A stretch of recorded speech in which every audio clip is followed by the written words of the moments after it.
Good morning, everyone. We are back at the Mama Genius Festival / podcast today. We get to do it all in one. I'm so excited at the top of the morning on Wednesday, and some of you will be listening to this months later on the podcast.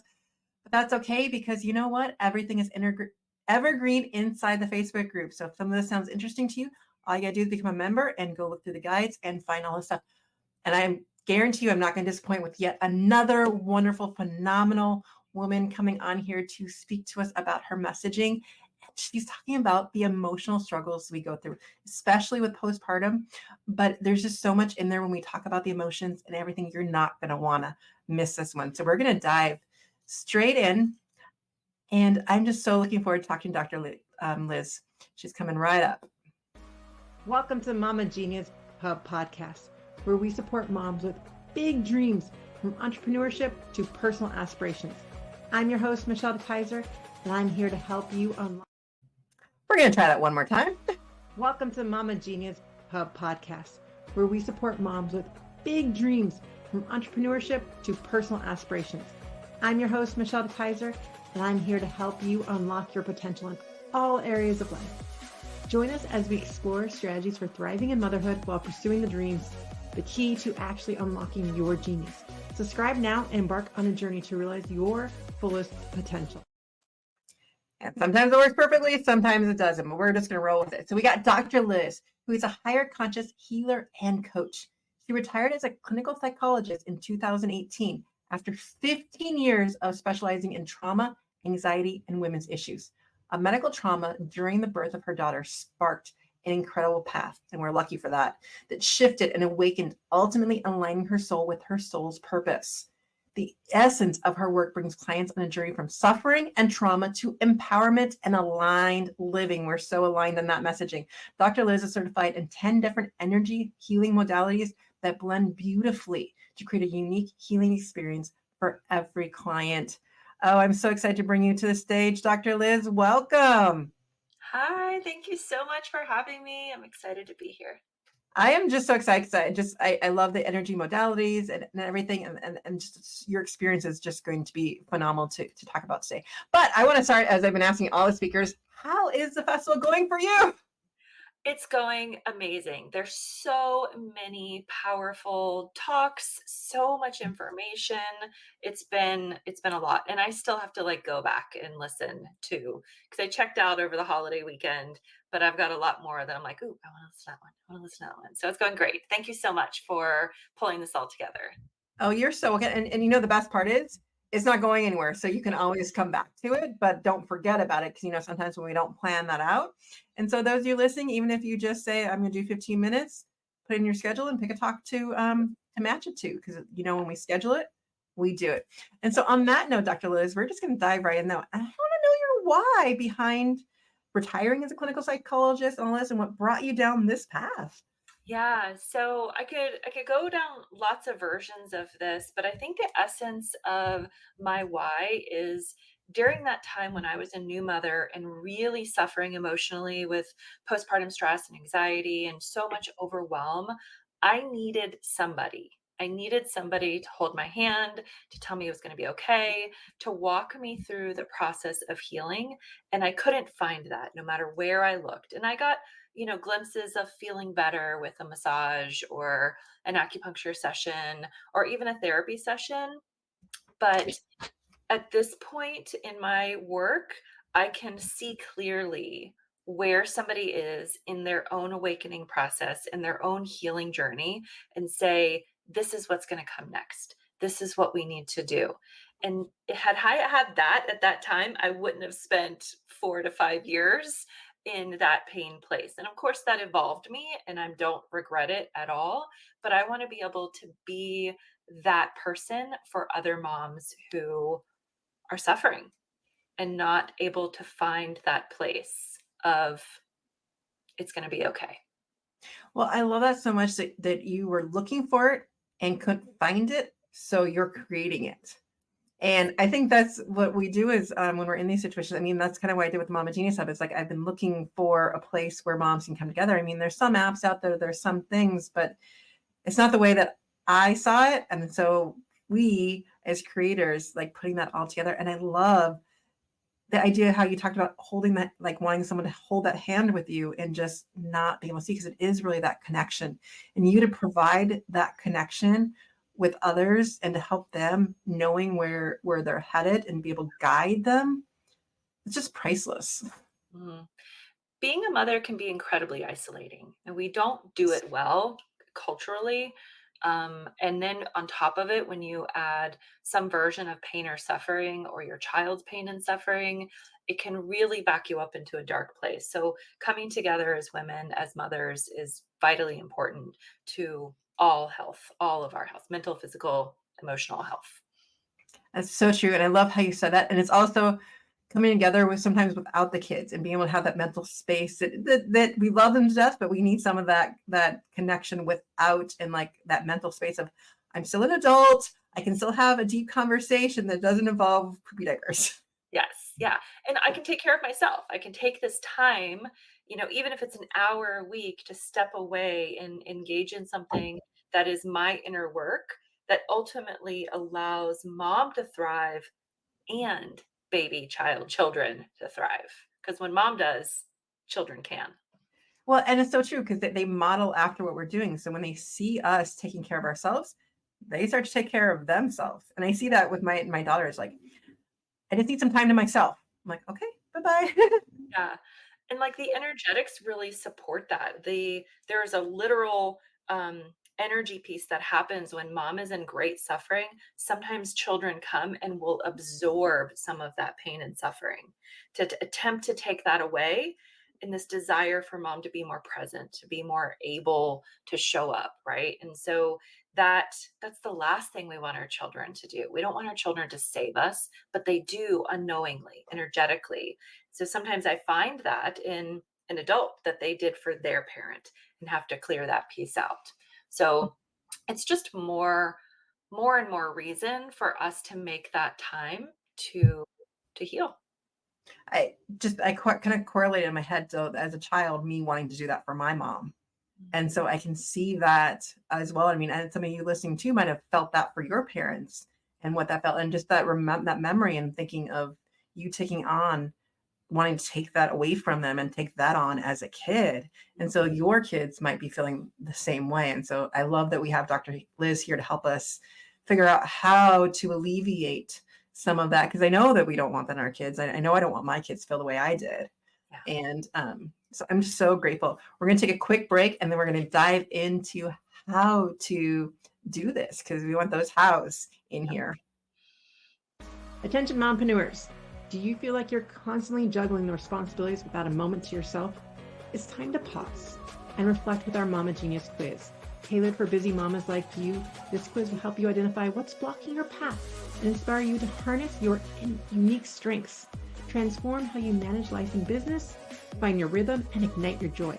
Visit mamageniushub.com today to discover your Mama Genius. And that's mamageniushub.com. And we're back. So those of you that want to get in, dive into the quiz, figure out your genius, please do so. But Dr. Liz is here to get us into that emotional struggle and to help guide us to how we maneuver those emotions. I know she specializes a little bit in postpartum, but I think she's going to go a little bit general for all moms right now, and then go a little specific, if I'm not mistaken. So I'm just going to turn the tables over to you. Okay. Well, I'll talk a little bit. In my talk in the festival, I really broke down like how I got to these techniques, and so I won't go into all of that detail again. But the real essence is learning something called muscle testing, and then being able to tap into the subconscious mind. And our subconscious mind is our master record keeper. It knows everything about your soul's journey, and including where you're storing all of your wounds. And so once you can have that access, you ask yes no questions to unpack, peel the layers of the onion and what is available to clear. Right? So I did a couple of examples where I would ask, what's the most important thing that we can clear for such and such person?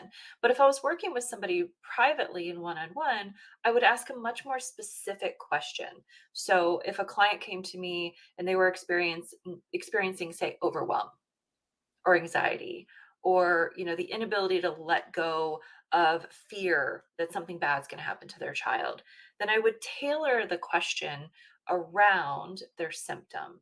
So, what can we clear, or how many things can we clear that are causing this particular symptom? And then it's a matter of using various charts and apps to find the name of the energy and then clearing it and letting it go. And then it's just wash and repeat. And so, as you said, I have 10 different energy healing modalities. And so, what I just described is the essence of what I do. But sometimes when I'm tuning into somebody's field, something grabs my attention, right? And I'm like, okay, well, yes, we're definitely going to do that. But before I see this other layer that is here and is available, and let's find out what that means and where and how we can heal that particular piece. Sometimes it's shown as a shadow to me. Sometimes it's shown as a memory or an actual block that the client is experiencing. Um, and then we clear and let go. And then it's back to like the question asking, based specifically on their needs, the client's needs. And so it's a very personal, tailored experience versus what I went through in those first 4 or 5 years on my healing journey, experiencing Reiki and things like that. That was a lovely, relaxing experience, but nobody was unpacking my specific wound. And so this type of energy work is slightly different. And I'm not saying that those other modalities are bad or wrong, they're lovely. But when you're really working to heal a specific wound, being able to ask those questions is paramount to symptom relief, right? Because you're directly going in and saying, what's here that's causing this?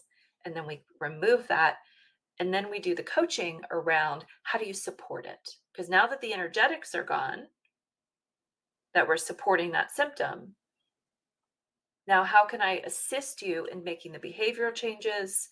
Or even sometimes it's muscle memory, like opening the shoulders. So there is room for the chest to breathe and be open instead of like covering and hiding the heart. Right? So sometimes it's physical body muscle memory. Sometimes it's coaching around the way that a person has adapted to their symptoms so that they can break out of it. But that helps them bring the healing into their everyday life. And then it's fully embodied. Well, I love that so much. I mean, you take the steps of first identifying it with the questions and everything. And I love how you said sometimes you have to go through other layers before you can even get to that root of what's causing it, because we do. And I feel like that's so powerful in like unlocking who you really are, and really unlocking that genius inside, because it's there, but you put these, like you said, even the muscle memory of like trying to like, you're just so used to slouching over or whatever it is to hide yourself and not let yourself shine inside, and the steps of being able to go through that. Now, are there things, I mean, obviously working with you would be great, but are there steps that people could take to start on their own to unlocking some of this? Well, you can certainly read the emotion code book. And in the book, Dr. Brad tells you how to muscle test and the emotion code chart is in there. And you can begin clearing away trapped emotions on your own. Another just simple way of energy healing. It's kind of shocking that this is energy healing sometimes for people, but learning to be with what is.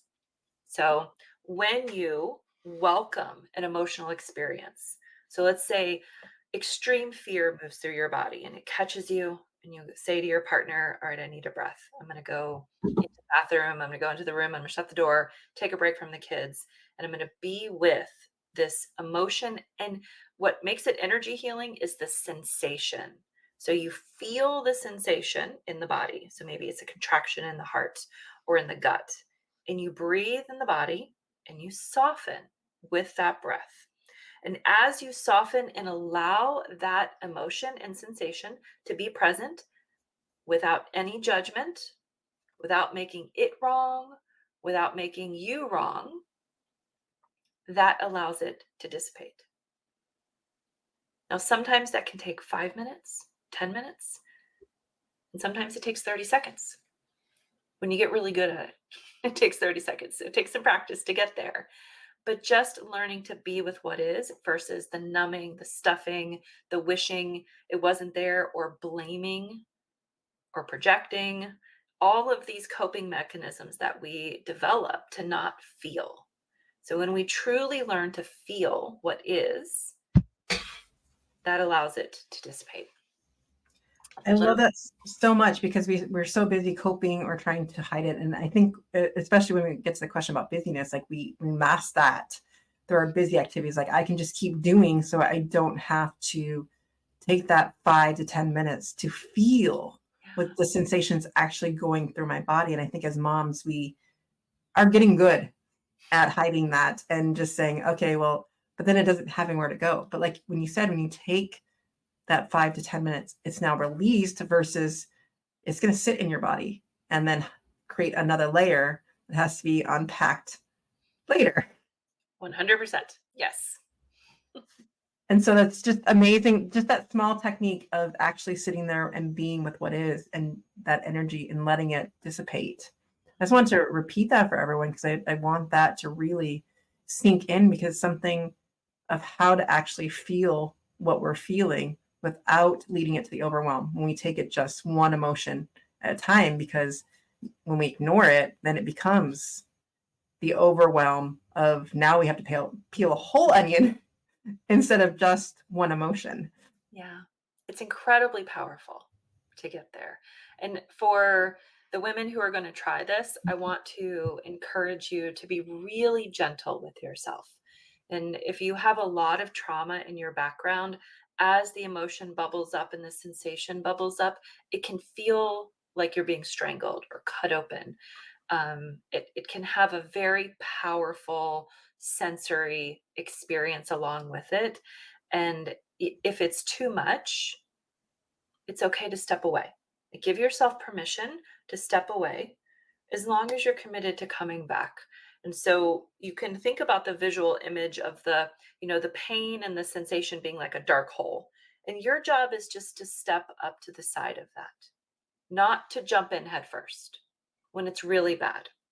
Now, if you're not somebody who has a ton of trauma in your history, but we all have some wounds, and something comes up and it feels manageable, like I don't really want to feel this, but the tears are coming and I'm going to do it. So you soften, you really work on softening the shoulders, softening through the body. That's the divine feminine, soften the body.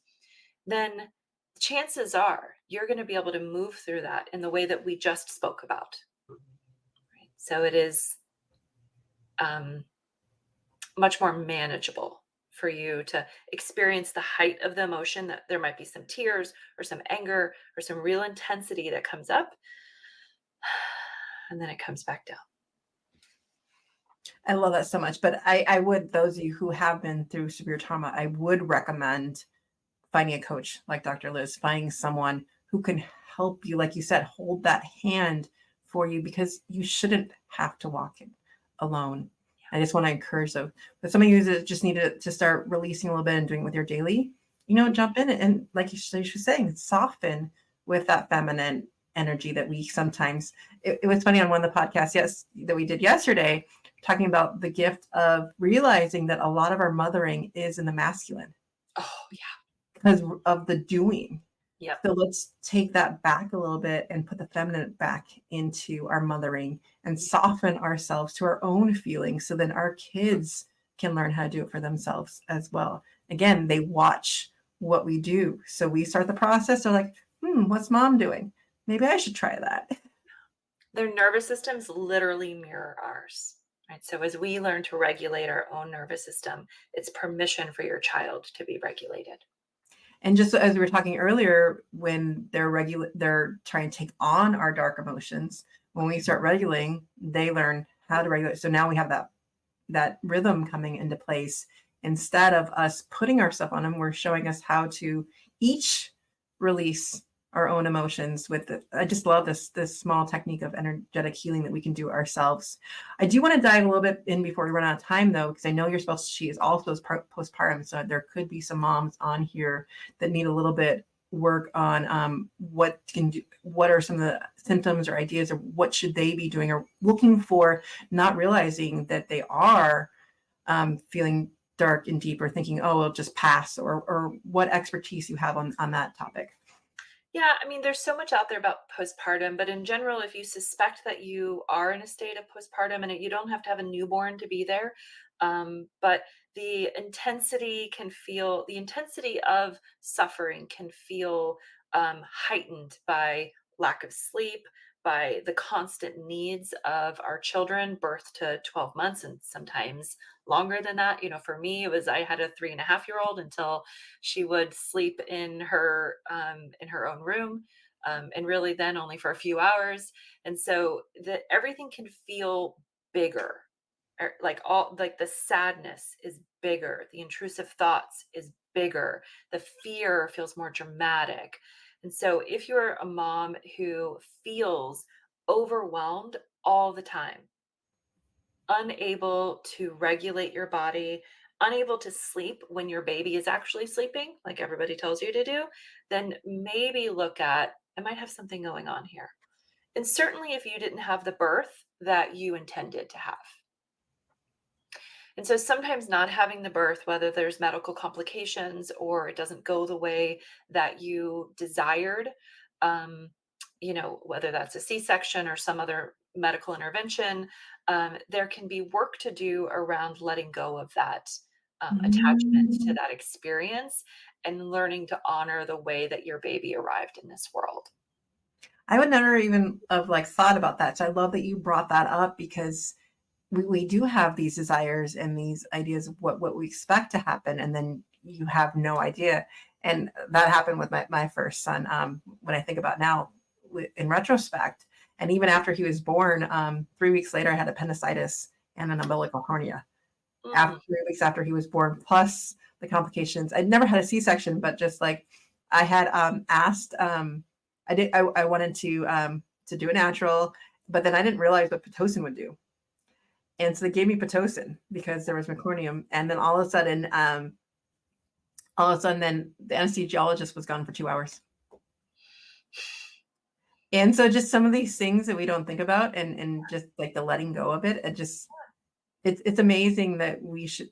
I love that you're bringing this to mom's attentions, and something that we should just consider. And again, awareness is key here in determining, is that something that you didn't realize, or something, and just something to think about and to be able to release, especially when you're in the midst of a newborn and thinking it's all you.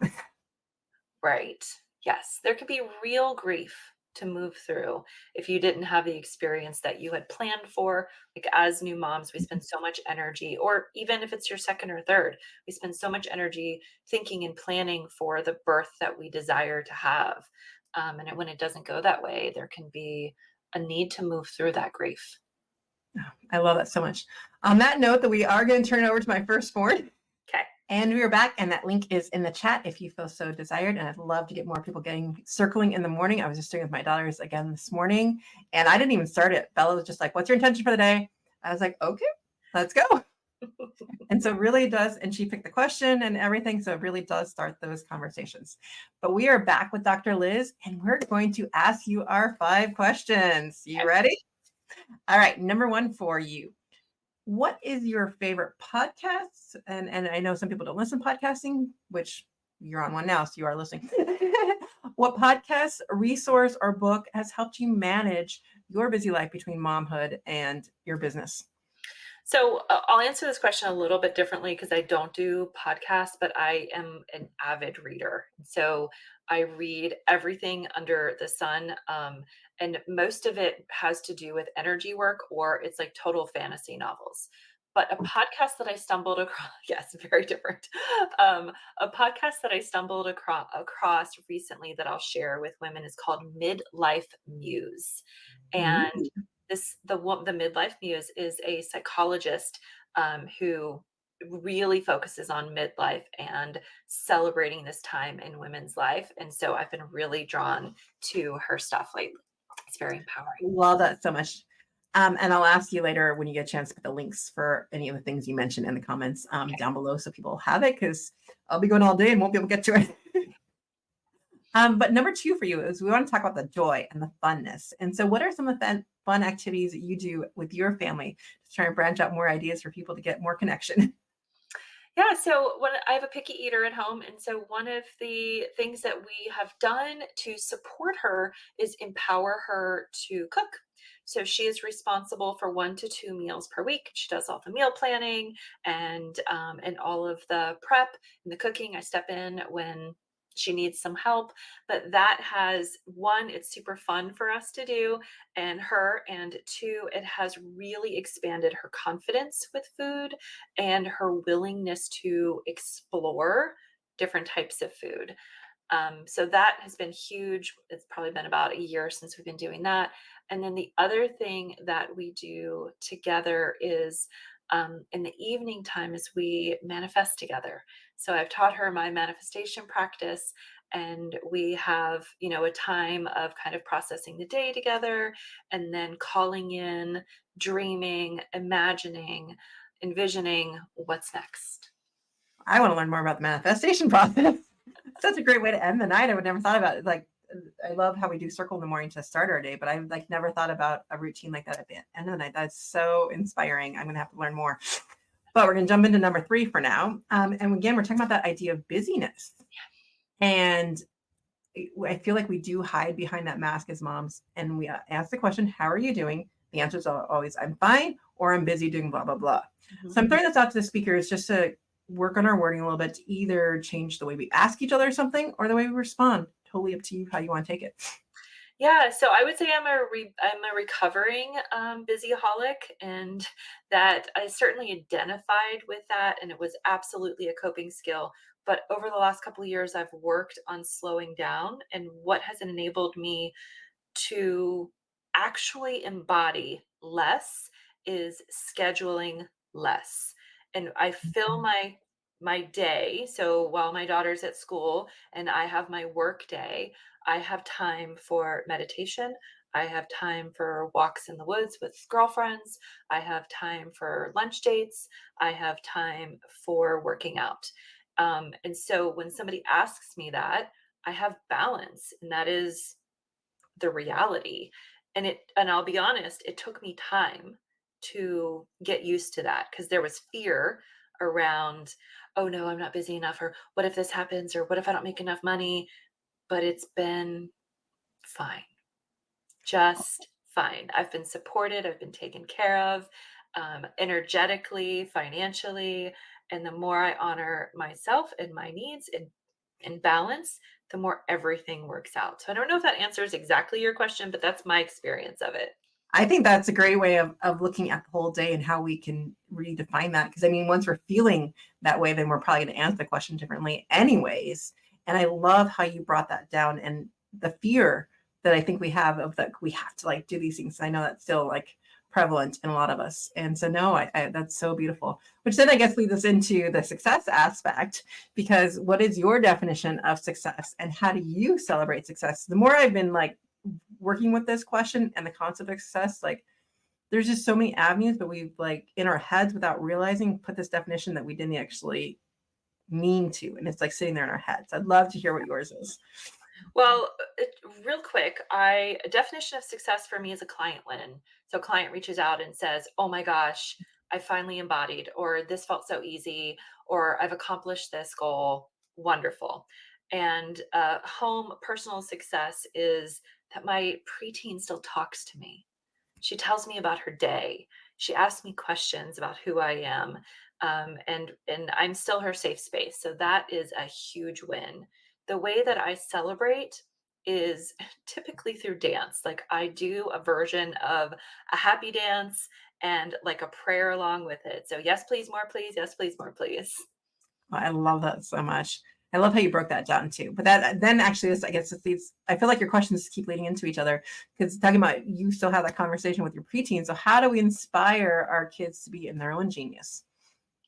Um, Being in our own genius and not micromanaging their lives. When my daughter has space to explore who she is and I don't schedule every moment of her entire life, her genius is naturally going to bubble up. And then my job is just to say, super cool, what's next? And let her lead the way. I love that so much. It's so true when we give them that freedom to choose their own direction, and we're just there to support. I love that so much.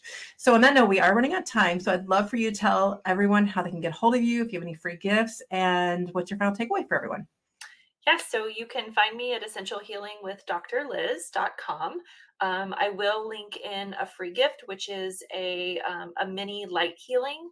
You can download it and listen to it whenever you are feeling overwhelmed or stressed. Just kind of takes the edge off and helps you be more embodied. It's a lovely resource. And I guess my takeaway is that if you're suffering in any way, we talked about emotional health today, but even if you have physical pain, energy healing can be a energy healing is the missing piece that we often ignore because we're doing all the other things that are in the media that our friends are talking about. And so consider energy healing in whatever modality you are drawn to as a part of your healing journey, that you don't have to suffer. You don't have to be in pain, physical or emotional. You're meant for more. I'm just soaking that in because it's so true, especially with energy. And I've been feeling that as well lately. And just the more we release, because we put so much on ourselves, the easier it is to flow through and unlock that genius that honestly, moms, is inside each and every one of you, is inside everyone. And it's waiting to be unlocked again because we've put these layers on top of it. It's never left you, but we've hidden it. And I love how earlier when you were talking about like that, the bending over and just like the way that we do it and not being able to put our shoulders back because of that. So on that note, I'm going to thank you so much for joining us, and I'm going to put you backstage while I go through my takeaways from today's talk. So that was such an eye-opening conversation with Dr. Liz. So amazing, talking about the emotional struggles. So I'm gonna go through my takeaways. Number one is that energy piece, is that we don't realize how much we take on and give to each other. So again, thinking about your children watching you in pain and suffering and them wanting to take that away from you. And I know that's not what we want as moms, but that is the reality. So it comes down to awareness. So what are some things that we can do about that? Leads us into number two, is that muscle testing and looking into our subconscious mind, knowing that your soul's journey and even where you store it is the most important, because everything's stored inside there, and learning to release that and being able to answer the questions and ask yourself, where is that coming from? So to do that, we're going to unpack that with number three, where we look at charts and apps to find the names of the energies, to do the clearing once we've identified and named it and asked those questions. And so we see those different layers. And then that leads us into number four, if we need it, the coaching around it to support it, especially if it's that deep trauma. You don't need to do it alone. You can have someone holding your hand. Dr. Liz can find, so there's so many people now creating that, and she's one of them. So that gives a chance for them to help us doing those behavioral changes, that muscle memory, those physical things that our body was doing because we're holding on to that energy for so long. And so we want to release it. And sometimes we'll need that help to do so. We don't have to do it alone anymore. But then that leads us into number five, for those of you that want to get started right away and see where you're at, is read the emotional code book and emotional charts. Learning, and that's where we learn to be with what is. Fear, like when you feel that fear or that emotion that you want to, is sitting there and breathing with it and taking that 5 to 10 minutes to, which will eventually become 30 seconds the more we practice it. But sitting in that emotion instead of saying, okay, well, I'm not going to deal with it. And then it stays in you and becomes another layer that you have to remove later. And that layer becomes harder to remove if you don't do it in the moment. So it's really learning how to do that. So we have those ideas that we can get the techniques from the code book, but then it's just that bonus concept that she gave us of really how do we learn to feel. Now, again, let's just circle back though. If you are struggling with the trauma or postpartum or any of those things, it is good to seek some sort of outside help. It's not always easy. I'm not going to say it is. But the more that we soften and go into our mothering with the divine feminine, instead of just the masculine of doing, but we sit there and we breathe and we soften to these feelings, that's where we start to do the energetic work that is needed to really let these emotions release rather than come and stay inside our body and become yet another layer to remove. And I can't thank Dr. Liz enough for coming on today and giving us so many takeaways today. And I'll see you next time on the Mama Genius Hub podcast. Thank you for joining us in today's episode of the Mama Genius Hub podcast. If you found value in our conversation, please share this episode with another mama who might benefit. Sharing helps us build a supportive community and reach out to more mamas like you. After all, it's more fun when we do motherhood together.